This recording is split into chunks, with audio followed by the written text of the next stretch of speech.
前几天在冰岛一家商场外发生的持刀砍人案有新进展。警方今天凌晨在乔治市一带逮捕了2名30多岁的男子以及1名40多岁的女子，并将他们押往推事庭申请延长扣留。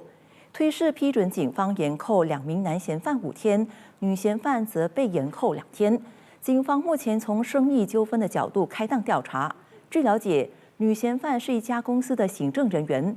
警方暂时还没找到干案凶器，同时也在全面追击潜逃中的主谋。案件援引刑事法典第326以危险武器严重致伤他人条文调查案件。